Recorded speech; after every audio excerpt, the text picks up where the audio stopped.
Hereby, I open this academic ceremony at Maastricht University.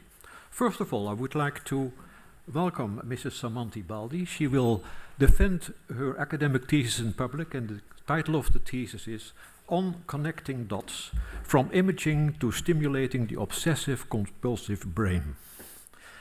I would like to welcome all the members of the degree committee, and in particular the three supervisors.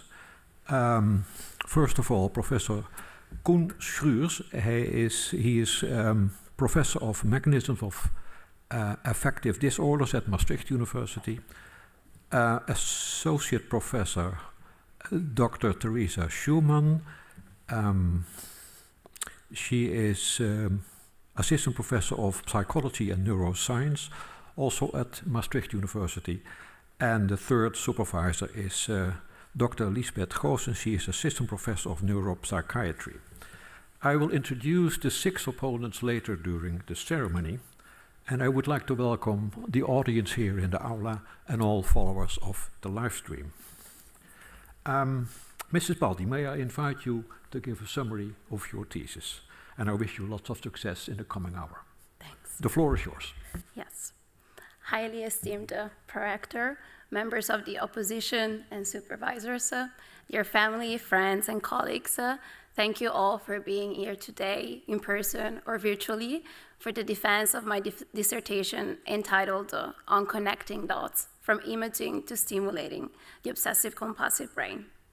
In the next 15 minutes, I will give a summary of some of the work that I've conducted through my PhD, which focused on obsessive-compulsive disorder, or OCD in short. Nowadays, this term is to some extent familiar to many, and probably many of you recognize some of their feelings and behaviors as a little OCD. For example, when you're at the airport and you repeatedly check to carry your passport, or when you're on the tram and you do not want to touch anything that might have been touched by someone with dirty hands. Or when you're reorganizing the closet and you spend a seemingly long time categorizing each item.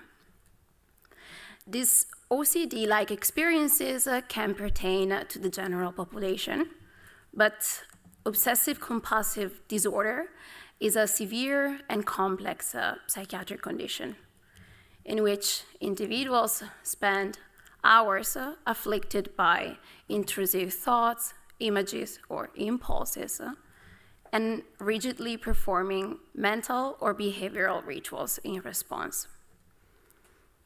Affected individuals experience uncontrollable fear and anxiety that terrible things might happen if not able to control certain feelings and behaviors.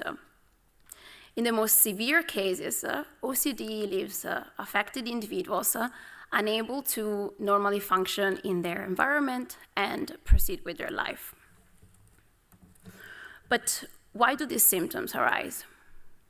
Generally, when we feel sick or in pain, we visit a doctor, and after a few specific exams, they might be able to tell us where the complaints are originating from, and advise on a treatment that targets the source of the problem. But with mental health and the brain, things are more complicated.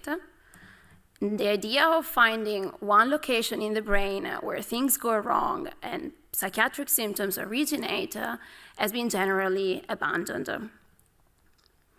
So when trying to understand the brain basis of psychiatric disorders like OCD, the neuroscience field has been rather trying to characterize the brain in its complexity. And one way to do this is by representing it as a network, an ensemble of different components representing the different brain regions as connected and communicating with each other. And a branch of research then investigates how different properties of brain network are altered in psychiatric disorders, thinking that these alterations might be linked to experiencing certain symptoms. In chapter 3, we adopted this network-based approach to imaging the obsessive-compulsive brain. we focused on one property that reflects how efficiently information coming from the environment travels across different brain regions. Within this net of regions and connections, the brain has a highway system with strong connections that cover long distances to link important components of the network that are distant from each other.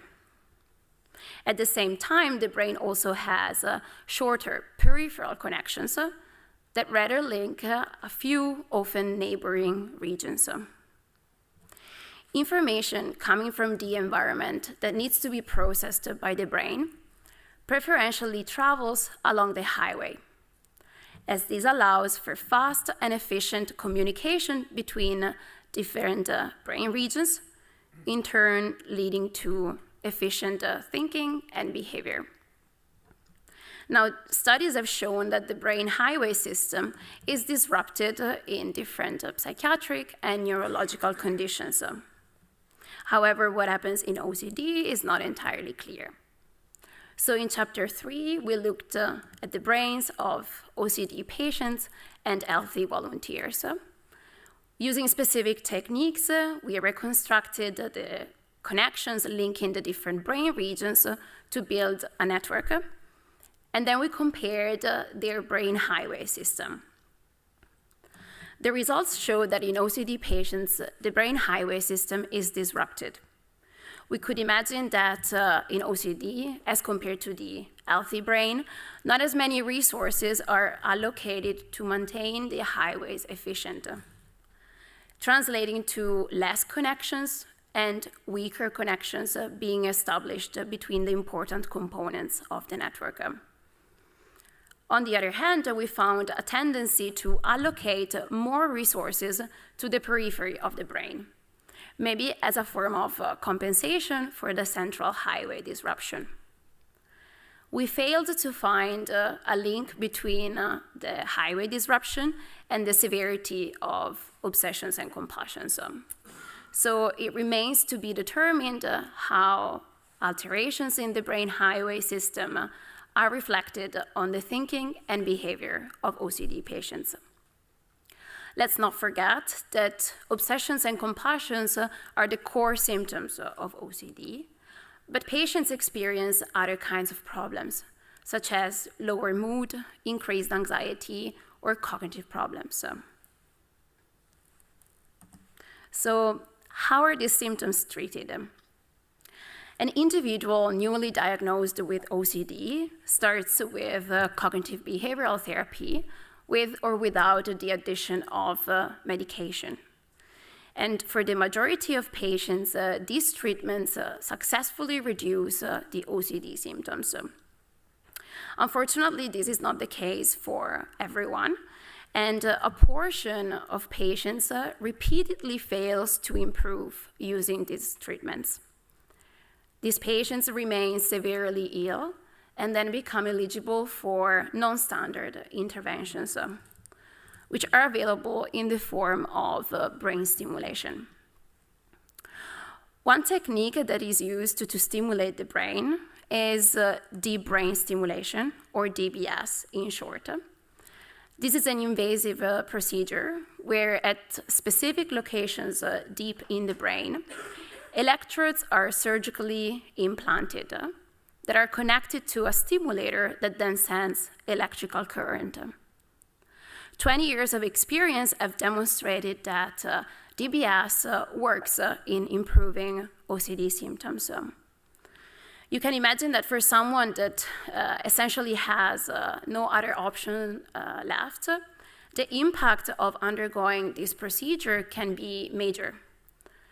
And in chapter 5, we demonstrated that to some extent, the simple act of undergoing this surgery can be significant by itself.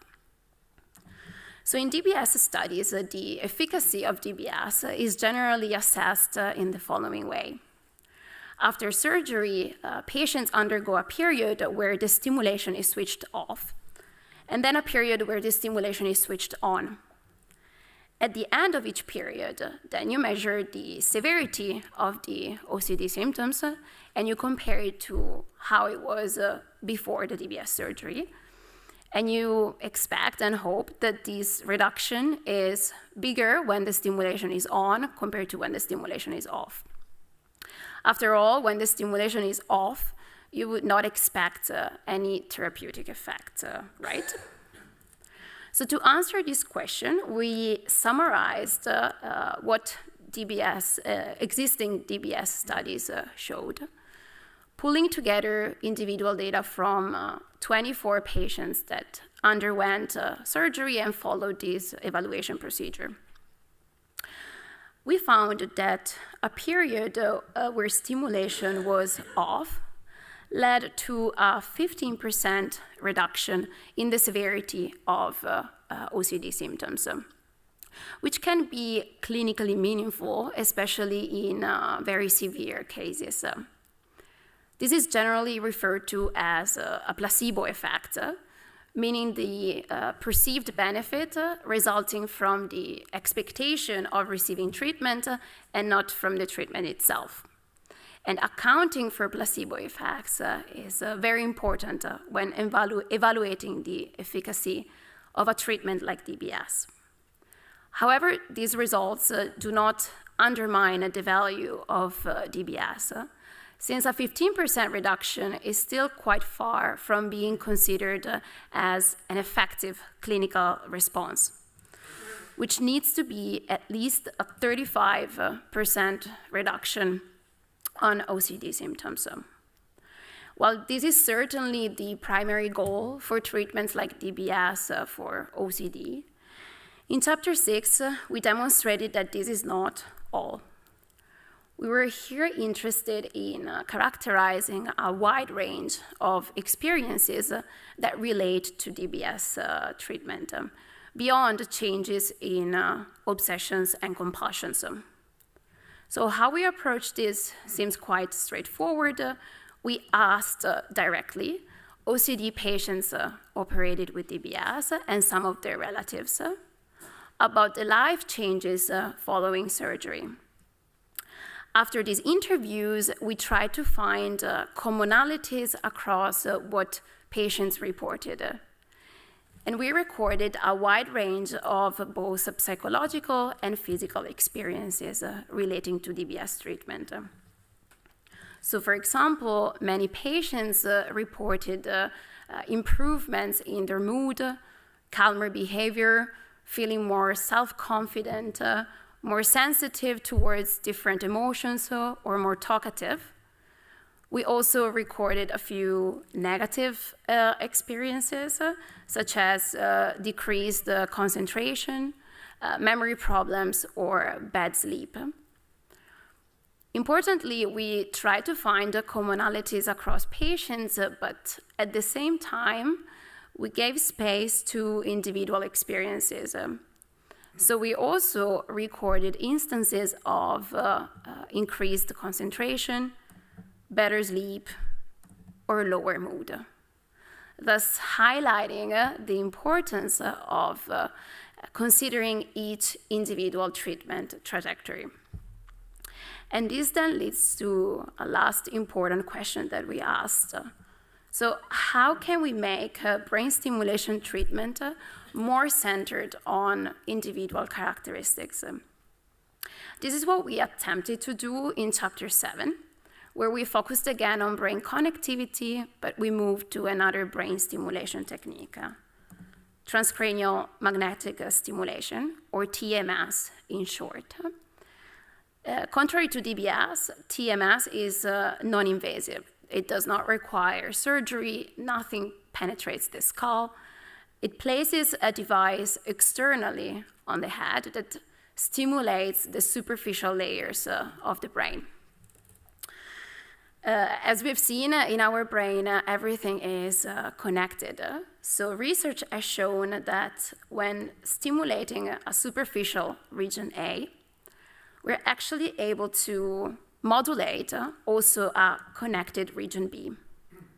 This property can be used to actually make region B our primary target. which can be relevant when it is known that stimulating region B can lead to clinical improvement. For example, when sticking a DBS electrode in this region.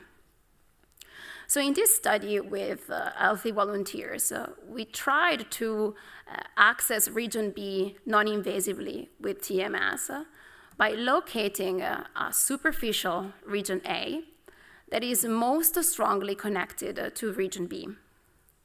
Importantly, this could vary across individuals, as where this region is located depends on the unique connectivity of the single person. So after finding this personalized spot, we applied TMS, and we looked at the effects of this stimulation on region B. And what we found is that stimulating region A changed how region B connected to other regions in the brain.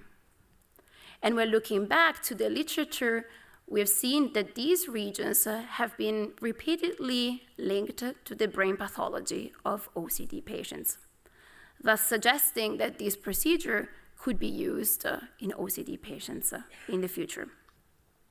So, to summarize, what are the lessons that we learned?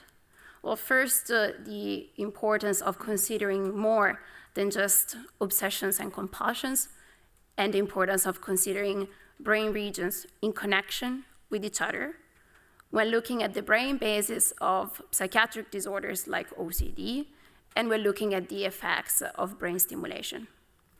And then to use this approach to guide more personalized brain stimulation interventions. So with this, I would like to thank you for your attention, and I give the word back to the prorector. Thank you for this clear summary of your thesis. The opposition will be opened by Professor Bart Rutte.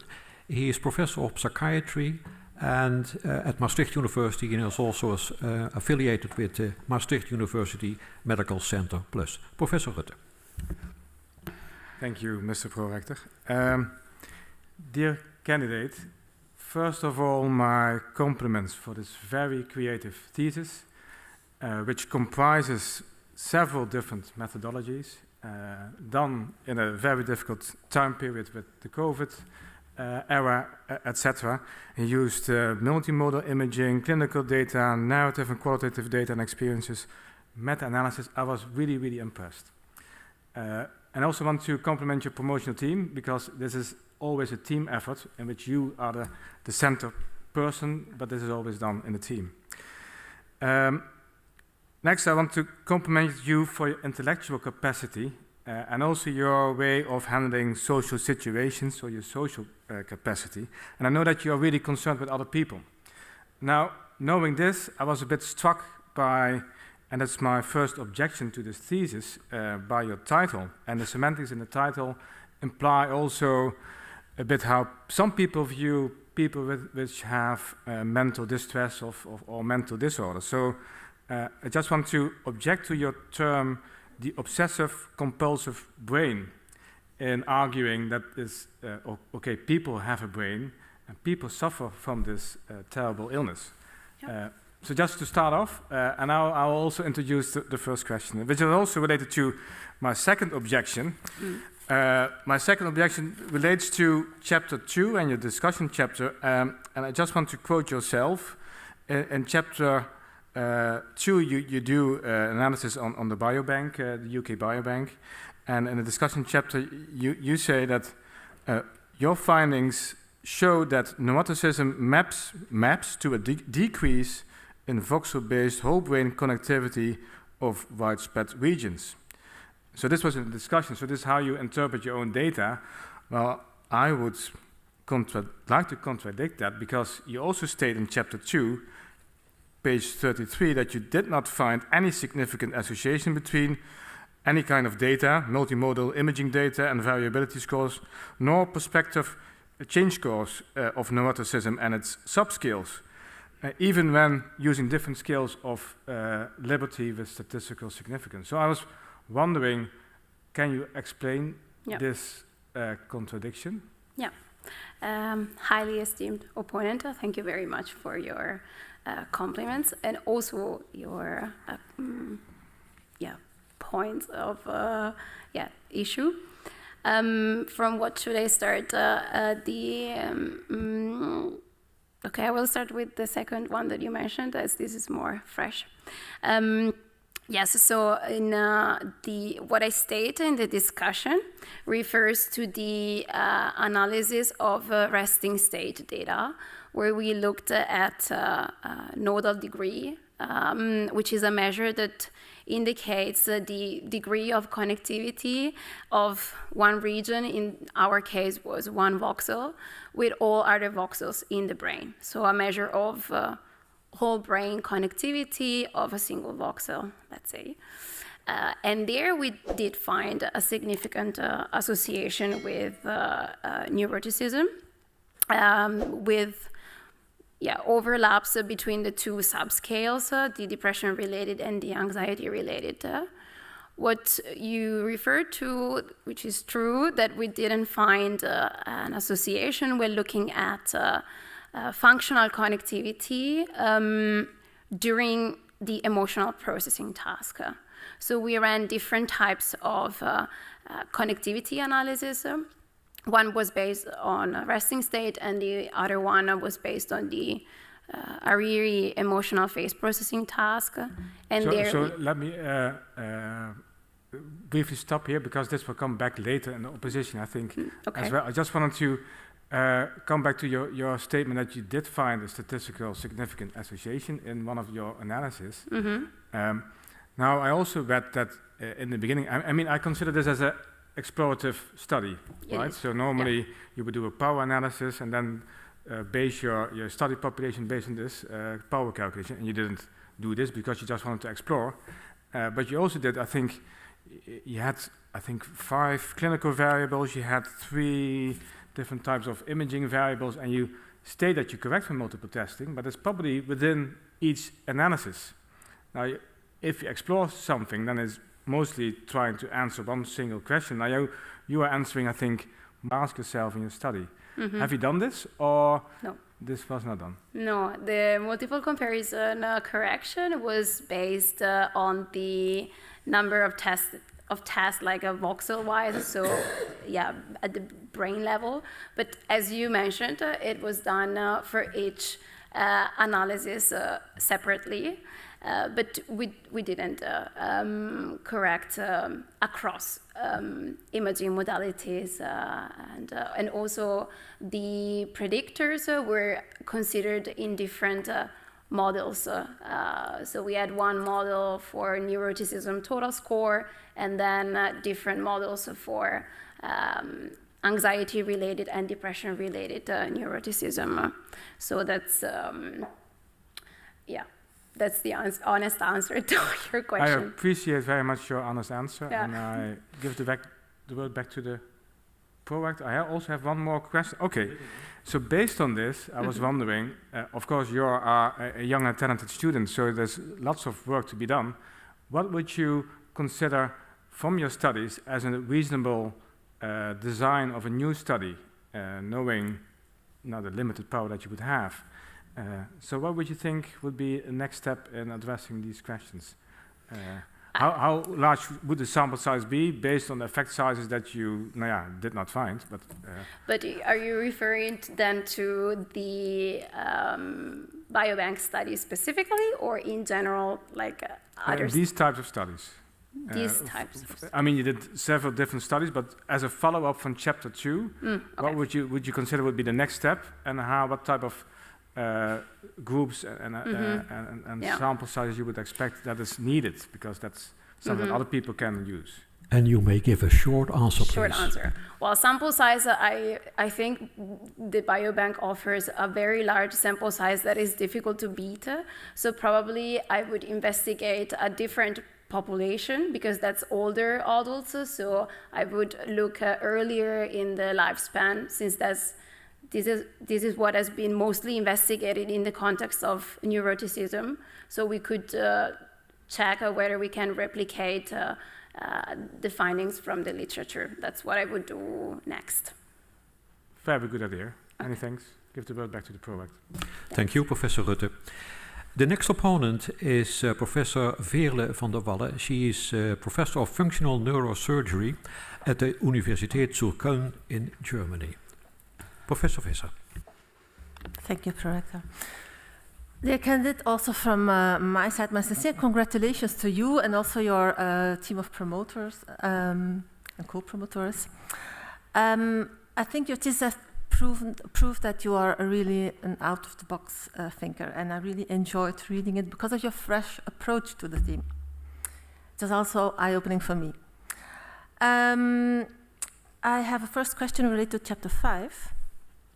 You focused on the placebo effect, or potential placebo effect, and your conclusion was that when reviewing published studies, that there was, due to the placebo effect, a white box reduction from 32 to 28. Now, 28 is still a severe disease, and it's still an inclusion for DBS. So what's the point if there's only a reduction of from 32 to 28? Mm-hmm.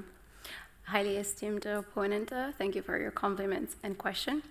Yours is a very good point that I asked myself as well. And it's not so much to say, as I also mentioned in my presentation, that this in any way undermines the value of DBS. It's more like the whole idea of this study was to draw attention to what is the contribution of like other factors to the improvement that we see in DBS. So obviously that's way higher. I think meta-analysis now summarizes to an improvement of around 40% in the severity of symptoms. And just knowing that of this 40%, there is also a small 15% that is due to expectations. That's something to keep into account when judging the efficacy of DBS.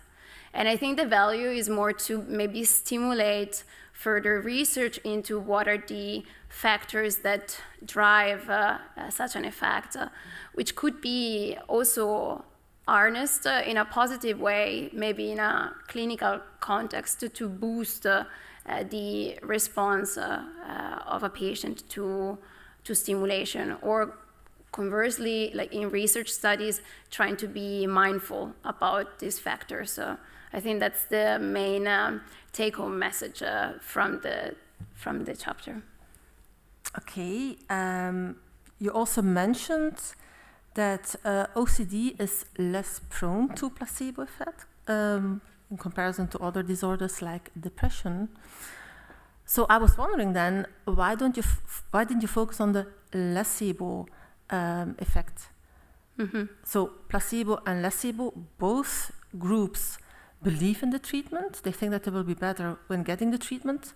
But in the case of placebo, the patients are rather optimistic when they're in the off arm. They think, I might have the effect, I might have the stimulation and therefore have a more positive effect. And in nocebo, it's the opposite. Yeah. When they're in the on group, that they think that I will have bad luck. I will not have stimulation, and the effect is less pronounced. Because you also mentioned the correlation between OCD and neuroticism.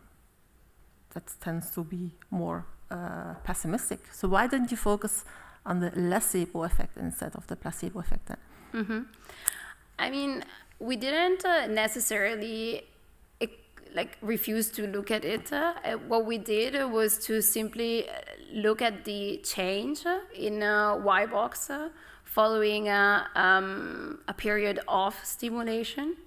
So we were quite open to what would come out of this result, in the sense that with this analysis, you pick up both patients that improve during this period, but also patients that do not improve. It's true, because there was also a standard deviation, of course, in this 5 points reduction that we reported. And in the discussion, we didn't address explicitly the nocebo effect. And also I would expect that, but maybe I'm wrong, I never encountered a OCD patient that needs to undergo DBS, but I can imagine that at that point, when like so much failed before, then the expectations are more likely high than low.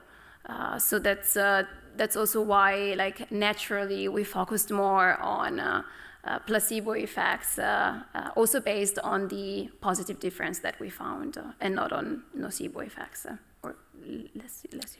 But in the placebo group, the expectations are also high what the effect of treatment is concerned, but they're more pessimistic. In the sense that when they are in the on arm, they think, oh, I will have bad luck. I will be in the off arm. Yeah. No, that's for sure something to keep in mind, and also from like outside or a clinician perspective, like to manage these expectations. And general, the recommendation that I take away from this is to keep them as neutral and realistic as possible, because when you, of course, have patients that are too optimistic, then you get this placebo effect, but also you don't want to, in tuning it down, you don't want to risk the opposite effect. I think that this will also come back in another question, but then I have one more question related to this issue of the expectation of the patient. You mentioned the role of closed loop simulation or adaptive DBS. You also mentioned the seminal paper of Little, who has shown in patients with Parkinson's disease that closed loop simulation leads to a higher efficacy with a reduced stimulation time. How can this be the solution for this expectancy problem and the placebo or placebo effect? Yeah. You have time for a short answer again. Yeah. I think that the advantage of closed loop stimulation is that the patient is not aware of changes happening in the stimulation, as this happens based on the signal that then triggers the stimulation being increased or decreased. Not so much. I have to say that I'm not super knowledgeable on closed loop stimulation, especially because in the case of psychiatric disorders, it's probably still at quite an early stage, as it is very difficult to find markers of symptom increase or decrease. So I honestly don't know. Fine. Thank you very much. Thank you, Professor Visser. The next opponent is Professor Chris Baken. He is Professor of Experimental Psychiatry at Ghent University in Belgium. Professor Baken. Thank you, Prorector.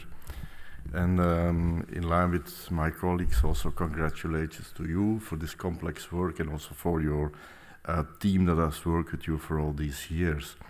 And if I'm talking about complexity, complexity means mostly making choices and what are you going to examine. And this is, I think my questionings are about several chapters about choices. And in your chapter 2, you're using the Hariri paradigm, and you'd like to see what the effects of neuroticism are on connectivity analysis and also on brain activity. But in my recollection, the original paper of 2005 for Hariri itself, it was meant like a block design to evoke, in fact, positive or negative or neutral emotions without really having a response to that. So I was wondering, do you feel, and certainly for the imaging part that you have chosen, because this was also related to amygdala activity, and I do not find really a focus on an amygdala here and not on subnuclei of amygdala of naturalization that have been related to personality differences. But what would you say on that? Is this Hariri paradigm really the paradigm to examine your research question? Highly esteemed opponent, thank you for your compliments and your question. So you mean, so you're asking whether the Hariri paradigm is suited enough to pick up differences, for example, in amygdala in relation to personality, like I assessed. You did a whole brain analysis, but you didn't really focus on amygdala, where it was really developed for. And I wondered why this choice, because it's the choice. Yeah, it is the choice. Yes, that was intentional because we, like in the literature of neuroticism, like especially at the beginning, the focus was heavily on limbic regions like the amygdala. And the amount of studies that looked at that is quite high, but the findings are very contradicting. And that also pushed the whole personality neuroscience field to consider other regions as important. And that's what we wanted to do. That's the approach that we wanted to adopt. It was very exploratory, as it was mentioned before. And we, despite this exploratory whole brain approach, we still picked up an association with the amygdala activation during this task that was specifically linked to neuroticism, anxiety, and not depression. So, yeah. Oh, but maybe going a little bit further on that and take it the way around. If you have a data set, as you mentioned before, that large, I have no recollection of a database that large could really handling this kind of question for once and for all. If neuroticism has a lateralized or a subnuclei effect on amygdala, why not specifically the choice not focus on it? That could have been one way to go for sure, but the tricky thing and the advantage of these large data sets is that you can answer all sorts of questions. And you just have to pick It's a choice. Thank you. It's fine. Next question is another choice, and it's about chapter 5. It was already mentioned, the placebo effect, and I wondered about the choice of your Y-box measurements, because if I'm really correct, then your baseline is before the implantation. Yep. That's correct. Yep. And then for the off group, you say, okay, we do then a measurement and you see that 15% decrease. But I wondered if that's a good choice to measure a placebo effect, because why didn't you use the Y-box just after implantation? Because you will have the effect of implantation. If it's on or off, patients are implanted, and this 15% that you see, is that really that placebo effect of the sham stimulation, or is just the effect of being implanted? Yeah, that's a very good point that we also address in the discussion, and that's also why the title doesn't say placebo effects of TPS, but it says non-stimulation related effects. And particularly, we also address the possibility that these effects might be driven by a microlesion effect. And if I can hold you there, do you have then data after patients that have been implanted, the Y-box afterwards, and then after the placebo, the sham stimulation, what the change or the difference is there? Is it still 15%? Is it less? Is it higher? Do you know? No, we didn't. We didn't look at that, and we relied on what was available on the published paper, because this was indeed a meta-analysis, or we asked the individual studies, but that's. I'm not sure whether we have this information, and we can check that. Okay. Dear candidate, I thank you for your answers. Pro-rector, I give you the word. Thank you very much, Professor Baker. The opposition will be continued by Professor Alexander Sack. He is Professor of Applied Cognitive Neurosciences at Maastricht University. Professor Sacker. Yes, thank you very much, dear candidate. First of all, also my congratulations, and since such questions and a wide spectrum of methods that you used.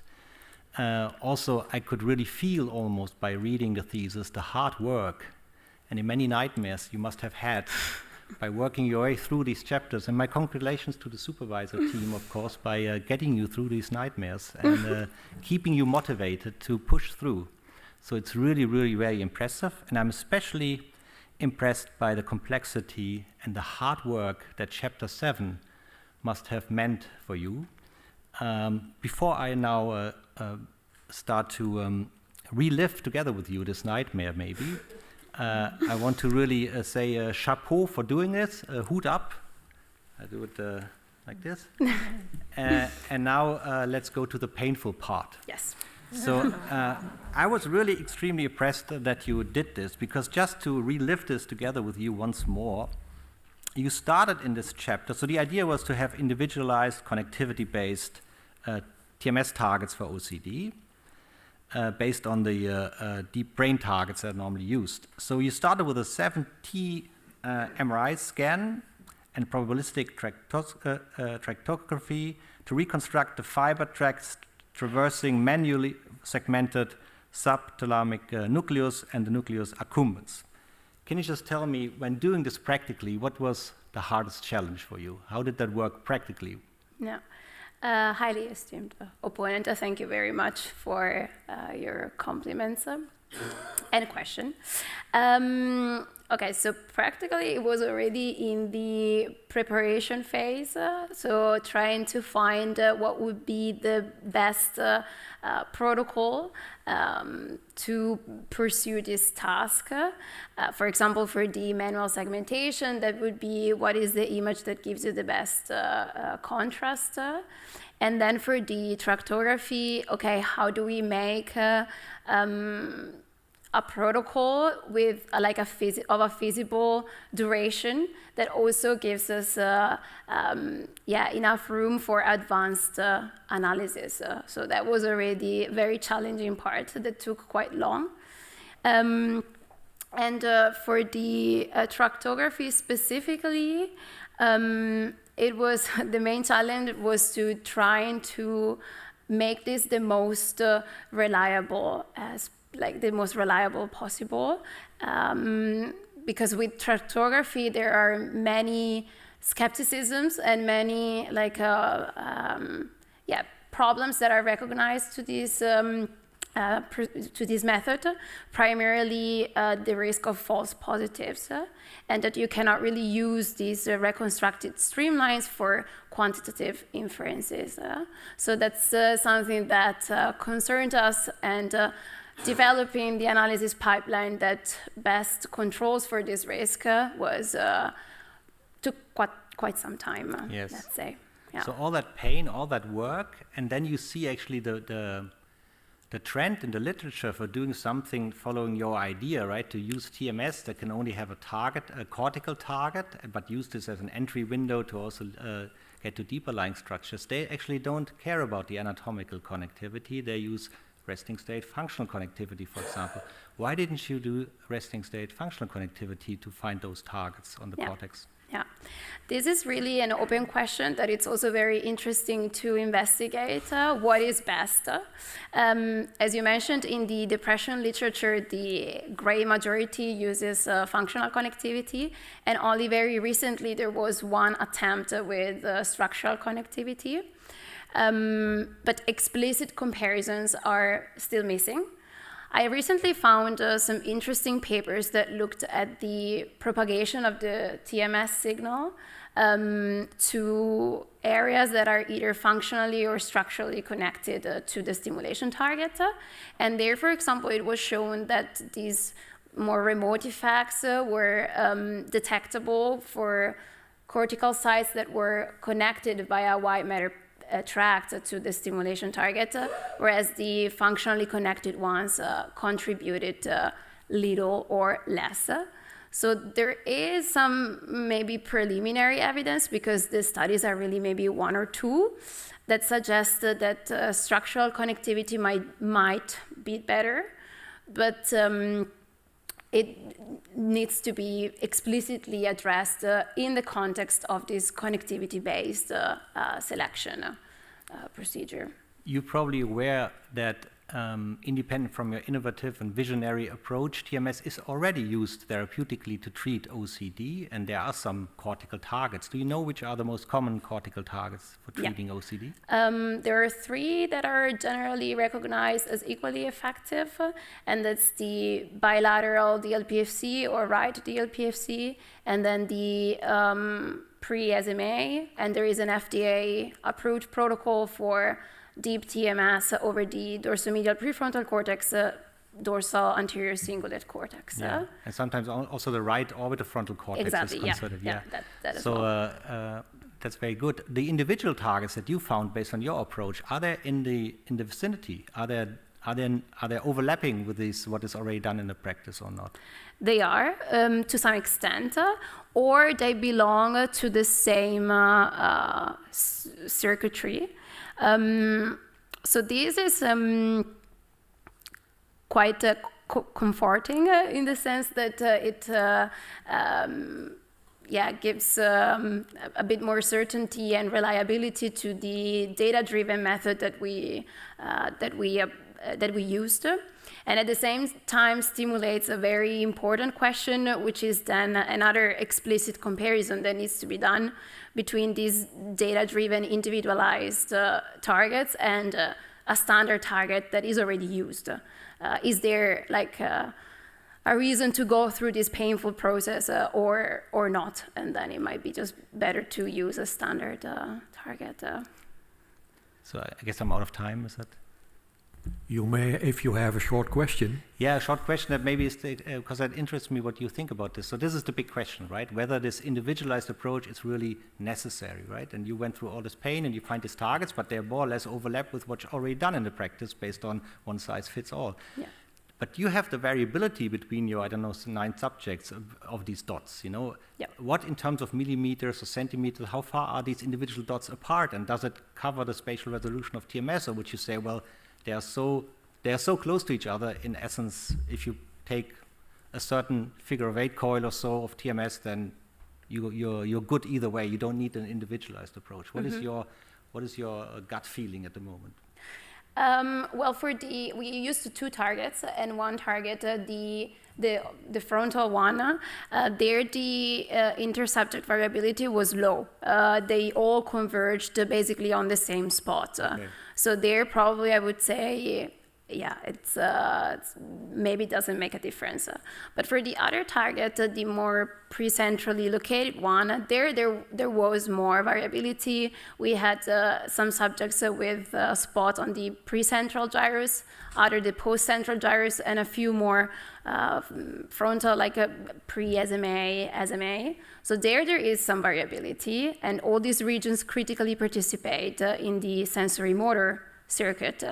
And there, for example, I could argue or hypothesize, okay, maybe just picking one most strongly connected spot within this sensory motor network gives a better effect than just standardly taking the pre-SMA.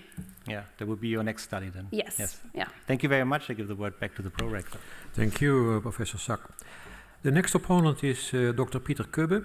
He is digital neurosurgeon at the Maastricht University Medical Center Plus.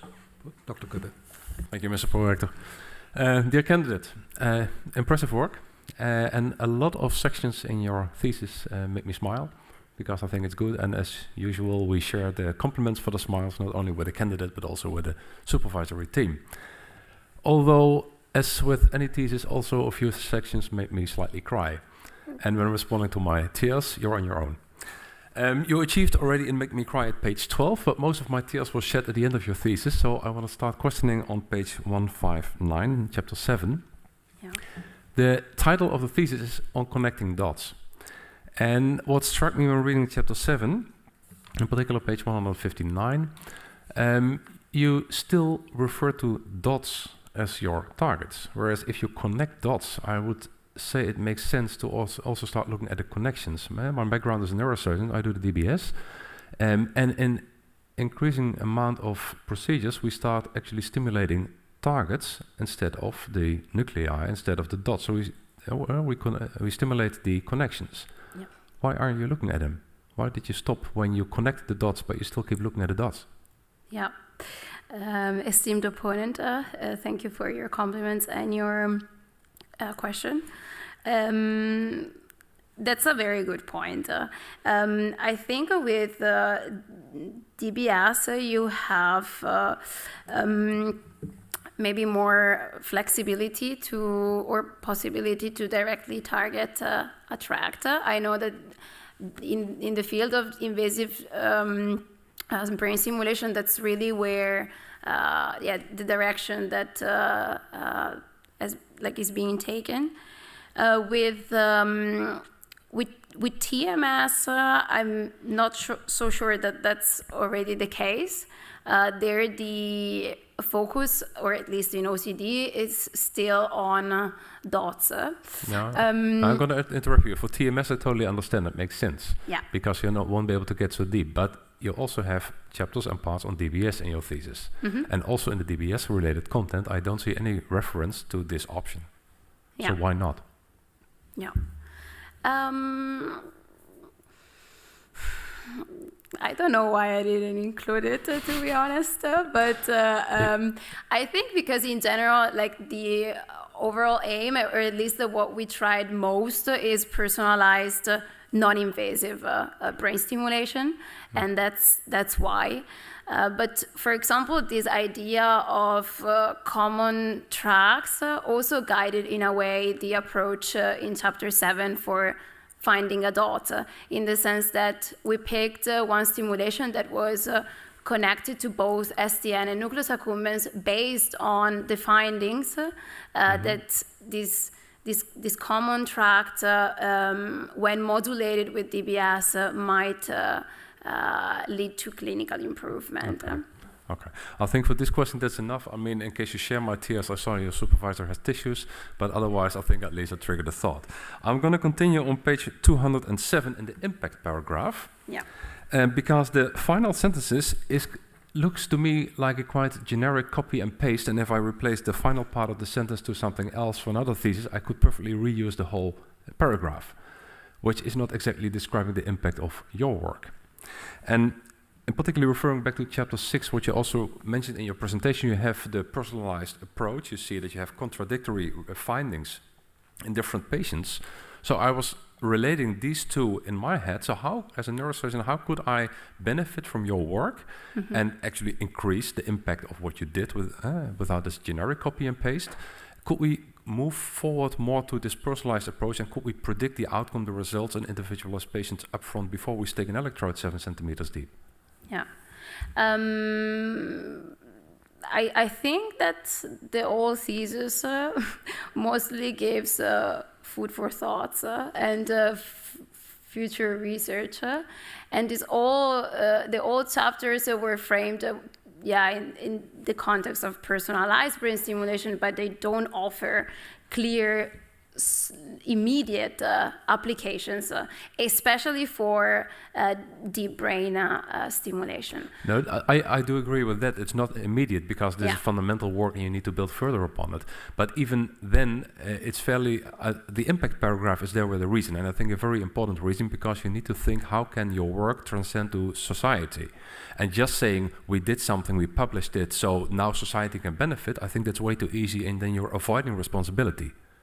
So this is so if you take responsibility for the content of what you did, could you elaborate a bit more on the impact?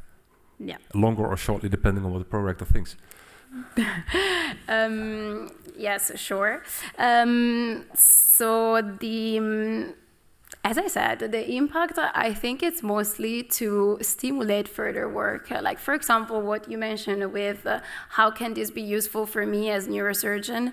If I think about, for example, the results of chapter 6, where you have all these different effects that are related to DBS. Well, now we have this connectomic profile of successful DBS for OCD symptoms, but we don't yet have like a connectomic profile of mood improvement or decrease in anxiety, or also a connectomic profile for negative side effects like decreased concentration. So that would be future work. That would be future work. Okay, good. Then I think we have something we can work with. I thank you for your answers. I give the word back to the prorector. Yes. Thank you, Dr. Kubbe. The last opponent is Dr. Anne Mulders. She is psychologist at the Zuiderland Medical Center in Heerlen and Sittard. Dear candidate, congratulations on this really impressive work. I was happy to see the different methods you used, especially also the qualitative work, because I do believe that that can really give another perspective of the work that we've been doing, and also my compliments to the promotion team. And I would like to also talk a bit about the clinical implications of your findings, and specifically chapter 5 and 6. Yep. And I already heard you talk about that in your presentation and in response to other questions. So in chapter 6, you found a range of psychological, physical, and cognitive experiences following DBS that can go in opposite direction. And then your suggestion is, you write, it stresses the importance of including psychotherapy within the whole DBS treatment package to help patients navigate their new self. What do you think? How do you think patients will react when they are refractory? They've gone through multiple treatments, psychotherapy, medication hasn't worked, and we come with this quite invasive procedure, but then you tell them, yeah, but within this intervention, you still need psychotherapy afterwards. And what would the aim of this psychotherapy be? Would that purely be navigate them with their changes, or is it aimed at reducing the OCD symptoms more? Can you elaborate a bit on that? Yeah. Esteemed opponent, thank you for your compliments and question. When I wrote that sentence, the idea that I had in mind was more like support. So having like someone that helps you understand all the changes that you're going through. So that's the idea that I had in mind. There's also something interesting that I read in this regard recently, that there is this idea that while combining CBT with DBS might then lead to even more improvements, as this idea that DBS might then be a facilitatory facilitating then the effects of CBT to take place. So in that sense, it would not be seen anymore as a sort of a last resort, but more as a mean to not comply, but to benefit the most from CBT. So both these options are possible, and I think it depends on the single patient in the end. There might be someone that experiences a strong improvement with DBS and is very comfortable with all the changes that this implies. So in that case, it could just be like, okay, an option, just know that this is there. Whereas in other cases where maybe the effects of DBS alone are not very strong, then in that case, it might be something that boosts them. Okay, yeah, I'm very happy with that answer, because then basically it's an option. Mm-hmm. And of course, depending on how the patient reacts to the DBS, you can still say, oh, we do know, however, that augmentation of CBT could work, so that is still an option. But does that necessarily have the first cycle has someone to support like the changes that the patient experiences? Does it necessarily need to be a psychotherapist? No. Could that be a nurse or someone else? Because I'm a bit afraid, that's my concern, that if you say that to patients, they're not going to be very keen to undergo the surgery. Yeah. No, definitely no. It doesn't.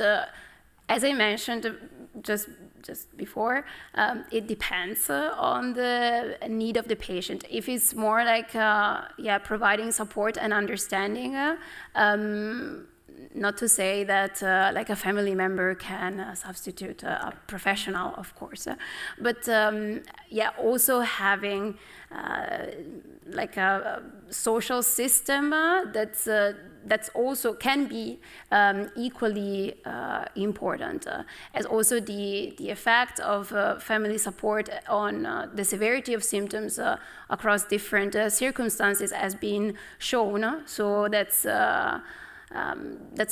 for sure an important element that can already be maybe sufficient for some individuals, but maybe not for others. I think I have time for a small question still.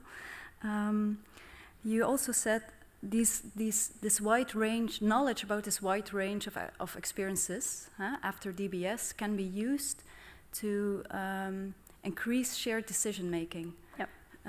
Aren't you afraid that that's a bit opposite of what you stated based on chapter 5? Let's boost this placebo effect, but now let's share the wide range of everything that the patient can experience. And those experiences can go in opposite directions, as you showed really nicely. Aren't you afraid that's going to increase nocebo effects? Mm-hmm. Yeah, I feel this. Oh, wait, maybe this can happen. Yeah, that's a very good point. And I also thought about this contradiction when I was revising my thesis. And in general, as I think I already mentioned, the best way to go would to keep the expectations of the patient as neutral and realistic as possible. You don't want to stress everything that can go wrong, and at the same time, you also don't want to neglect the possibility. So I would probably tone down what I mentioned in chapter 5, taking into account the results of chapter 6 that came later after that study was done. Yes, Mrs. Baldi, as you have seen and heard, the time for defending your thesis has passed. The committee will now withdraw to discuss the quality of your thesis and in particular the quality of your defense. And please await our results when we come back. Yes. Please all rise.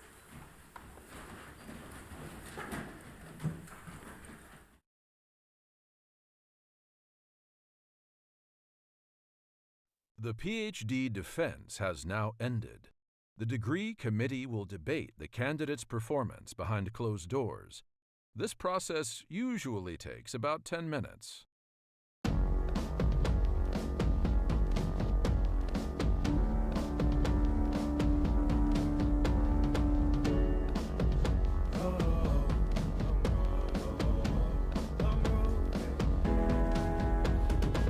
Long road to the south side. 7 miles in my rearview mirror, I know what it felt like. My goal's only getting clearer, east side to the west side.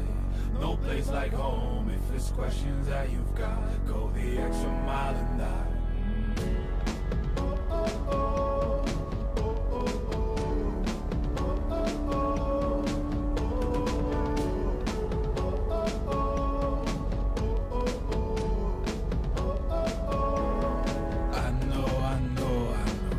On the line, I know you know that I can't read your mind. Years can't fly by now, don't waste all your time. Cause I'll go the extra mile. Long road to the south side, 7 miles in my rearview mirror, I know what it felt like.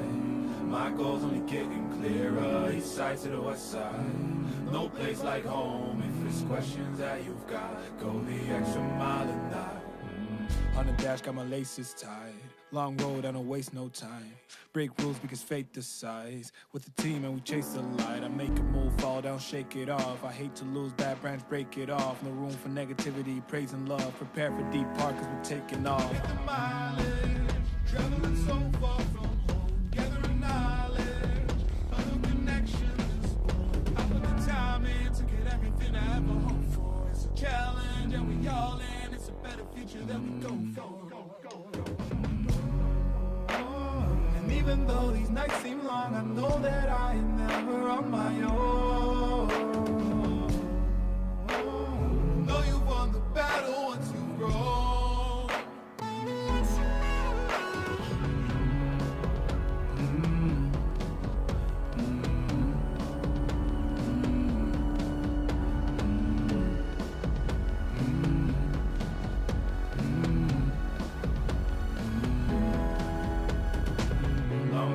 Outside, 10 miles in my rearview mirror. I know what it felt like. My goals only getting clearer. East side to the west side.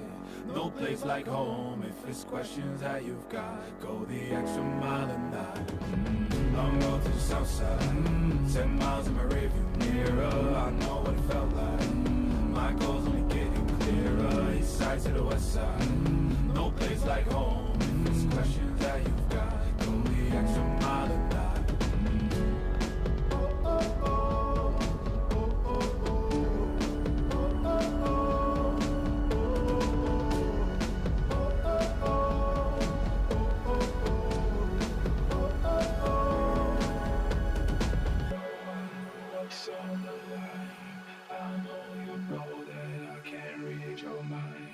Years can't fly by now, don't waste all your time. 'Cause I'll go the extra mile.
Yeah, that's the proof.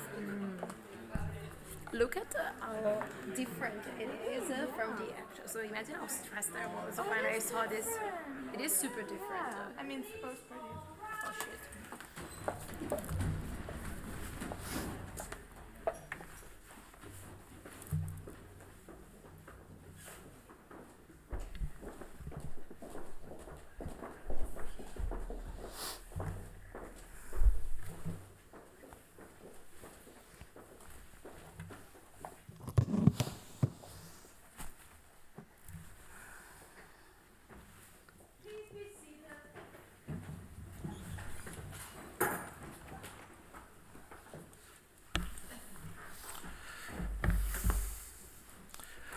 Mrs. Baldi, the committee here present has assessed the quality of your thesis and in particular the quality of your defense. And in view of its positive verdict and also taking into account your previous qualifications, the committee has agreed to give you the doctorate.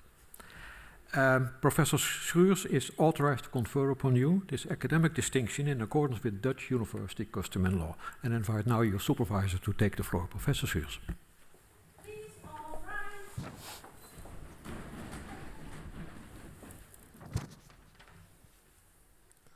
Do you promise to work in accordance with the principles of scientific integrity at all times, to be careful and honest, transparent, independent, and responsible? I promise.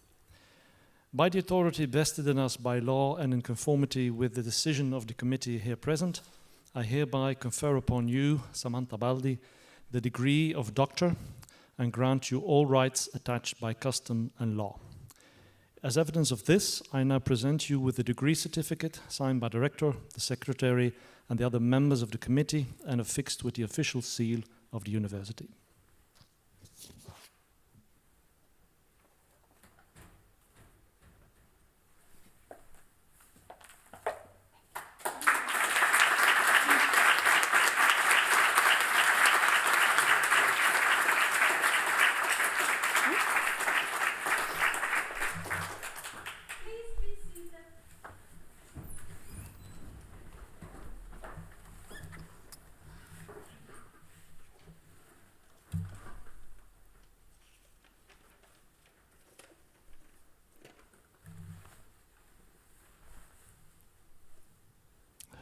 Dear Dr. Baldi, dear Samantha, dear Sam, I'm going to try to do this without my gloves.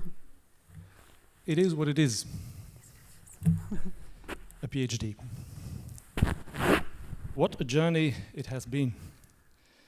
I remember well one time, more than 5 years ago already, when a neuropsychology student came up to me after one of my lectures to ask all kinds of questions, and it actually turned out she wanted to do an internship in our lab. And she was very persistent about it. And Lisbeth and I said, yes, well, why not? And your enthusiasm was crystal clear from the beginning. But initially, something seemed not right. And it was as if you were holding back somehow, as if we were not seeing your full potential. So we had a little chat about that. It wasn't until much later that I realized what a profound effect this little chat had on you. Perhaps the typical Dutch directness, bluntness, has rubbed off on me a little bit after all. Anyway, the result was quite spectacular. What followed afterwards was nothing short of an avalanche, one that still hasn't stopped and may not anytime soon. On the other hand, an avalanche goes downhill, but your trajectory was anything but downhill, something to do with the virus. Of the studies on your project, just one was more or less carried out as planned, the smallest study in all of your thesis. But with lots of creativity and thanks to the help of valued colleagues by graciously sharing data, you managed to produce an outstanding thesis. The whole journey was one long test of your creativity, your resourcefulness, and your perseverance. A test you passed with flying colors. I had wanted to send you off to your next destination with a bag full of published papers to give you maximum chances on the competitive postdoc job market, but much of the work you did is still to be published. I needn't have worried, however. A few months ago, you were invited to give an online talk to an overseas lab. When I met you afterwards, you were still shaking a little. There had been a veritable bombardment of questions at the end. They grilled you to the bone with all kinds of detailed technical questions. Not a nice experience. In comparison, today's defense must have seemed like a walk in the park. Sure. But a few weeks later, a job offer for a postdoc position followed. Unsurprisingly, you appear to have dazzled them with your in-depth knowledge. So a little more than a month from now, Sam will be off to Harvard. And we will miss you. Not just because of the knowledge and the expertise that you acquired, but also, and even more so, because of your person. You're not an inconspicuous person, Sam. When you are around, it's quite clear to everyone that you are. In Sam's words, I am loud. But what a joy to have you around. Authentic, energetic, cheerful, attentive, and with the social subtlety that is so much more prevalent in the south of Europe. Your love of good food, Sam is always hungry, was a good fit for our team as well, and I do concur, cappuccino is not an after-meal drink.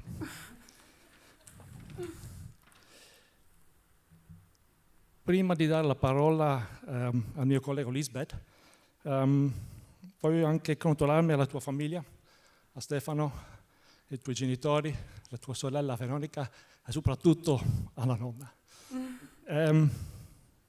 Lo ha fatto magnificamente, no? And finally, Im Estel Min Will Govanon Art. You can look that up. Lisbeth, the floor is yours. Dear Dr. Baldi, dear Sam, first of all, congratulations. You state in one of your propositions, it's the job that's never started as takes longest to finish. But you started it, you finished it, and what a journey in between. You crossed your path through your Middle Earth, the land of being a PhD student, to deliver and present this excellent piece of work here today at Mount Doom. Middelbroedersberg, I mean. Just like your hero, Samwise Gamgee, you rose to meet every challenge posed to you on your quest and conquer the orcs of Sauron in many forms to fully earn the title Sam the Brave. Many orcs came in the form of tackling new neuroimaging software, setting up processing pipelines, and computer-related technical issues. Switching from simple GUI-based operating systems towards Linux machines and even more complicated cluster-based computing, you took it all in stride. I admire the grit with which you started getting more and more insight into the different systems and methods, determined to comprehend them fully, and this even went as far as impressing the people from the Data Science Institute with your developing your own pipeline to create a neuroimaging pod. There was no mountain high enough, no valley low enough, or a river wide enough. I know all of this gave some, or sometimes a lot, of frustration, but you always faced the issue with a tenacity to match. I still have proof of this tenacity in pictures. For example, one picture showing a toilet, a sink, and a laptop next to it. And it had the subscript, "This was my setup for tonight because it was too loud." Or another one, I got a picture of your meticulously kept notebook with the following sentence highlighted. "I doubted that this approach was correct, so what did I do to convince myself?" And with a whole list of steps you did. Next to bittersweet victories, there were also some orgs where we had to accept to lose the battle. I remember there was something with a crashed hard disk without a backup. Luckily, this was a lesson learned that every one of us has experienced before, early on in your path. But what about the olive oil on your laptop? But that's maybe something that only happens when you're Italian. So never make pizza with your laptop in the vicinity. But no harm done. We discovered that it's better to spill oil than coffee over it, as happened to another PhD student. I'm still waiting, by the way, to taste your homemade pizza. Sam, you did not only manage to master all the techniques you used along the way, you were also on top of the latest developments in your research area and even beyond. I was impressed with the ease you absorbed information from the field, and you didn't waver to share your knowledge on TMS, DBS, or OCD with students in very much appreciated lectures and enthusiastic presentations. And when it was time to get everything on paper, you baffled us over and over again with your writing skills, your marvelous way with words to set the story straight for your readers. Probably we should thank your parents for that, obliging you to read at least 1 hour every day during the holidays. Continuing on your quest, as it was mentioned before COVID happened. Maybe we would rather skip this as another obstacle from Sauron to overcome. However, it of course had a major impact on your research. It was not the time you want to remember the most, but although difficult, you handled it with grace. Your excursion to Cambridge got postponed and shortened, but no worries. Since you could work with any system, you were able to join the Cambridge network working from Maastricht. You explored biobank data within the set boundaries of Valerie Woon's lab, and you were able to use it within the framework of your PhD. Within this tough period, you were also able to set up the pilot study with the TMS and all the imaging at the 3T and the 7T, as mentioned before, and I also take my hat off for that. But I don't have any, so. Next, to honor you as the excellent researcher you already are, and at this moment, and the potential you still have up your sleeve, I would like to laud you as a person, Sam. Just like they describe the character of your namesake, Samwise, I got to know you these last 5 years as a warm, loyal, open-minded, and down-to-earth person. Courageous and tenacious when necessary, and always in for traveling adventure or exploring new foods. Next to our talks about work and day-to-day life, these last two things were often a recurring topic in our conversation. Certainly, like Koen already mentioned, there is the fact that loving food is a prerequisite to join our fabulous Mad Lab.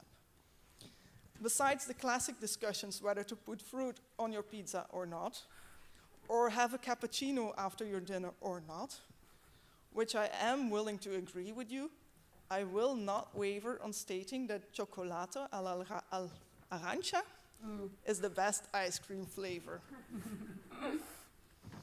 Despite this disagreement on combining orange with chocolate, I would like to say that it was an honor and a pleasure to roam the roads of Middle Earth with you from master intern to full PhD. I enjoyed all the brainstorms and reasoning sessions we had at the whiteboard in my office, and your patience when you had to answer one of my yes, but questions, or had to wait until we gathered all our thoughts in a visual scheme. I loved working together with somebody just as OCD-like as me, with having every text document in Word justified and not aligned to the left, or getting lost in templates for presentations, making the right pictures with a perfectly fitting color palette. Of course, becoming the person you are today is in part thanks to your family. So congratulations as well to your mom, your dad, your sister, and your grandma. I cannot do it in Italian, unfortunately. And I will try to, later on, ask you some tips on how to raise teenage daughters into such great persons. And so, Dr. Baldi, we come to an end, but with a new beginning, waving you off to Boston.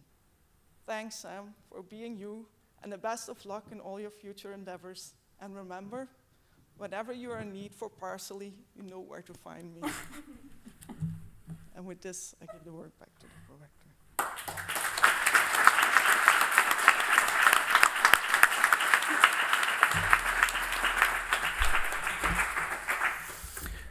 Esteemed Dr. Baldi, dear Samantha, it's my great pleasure to congratulate you with your doctorate, and I congratulate you also on behalf of Maastricht University.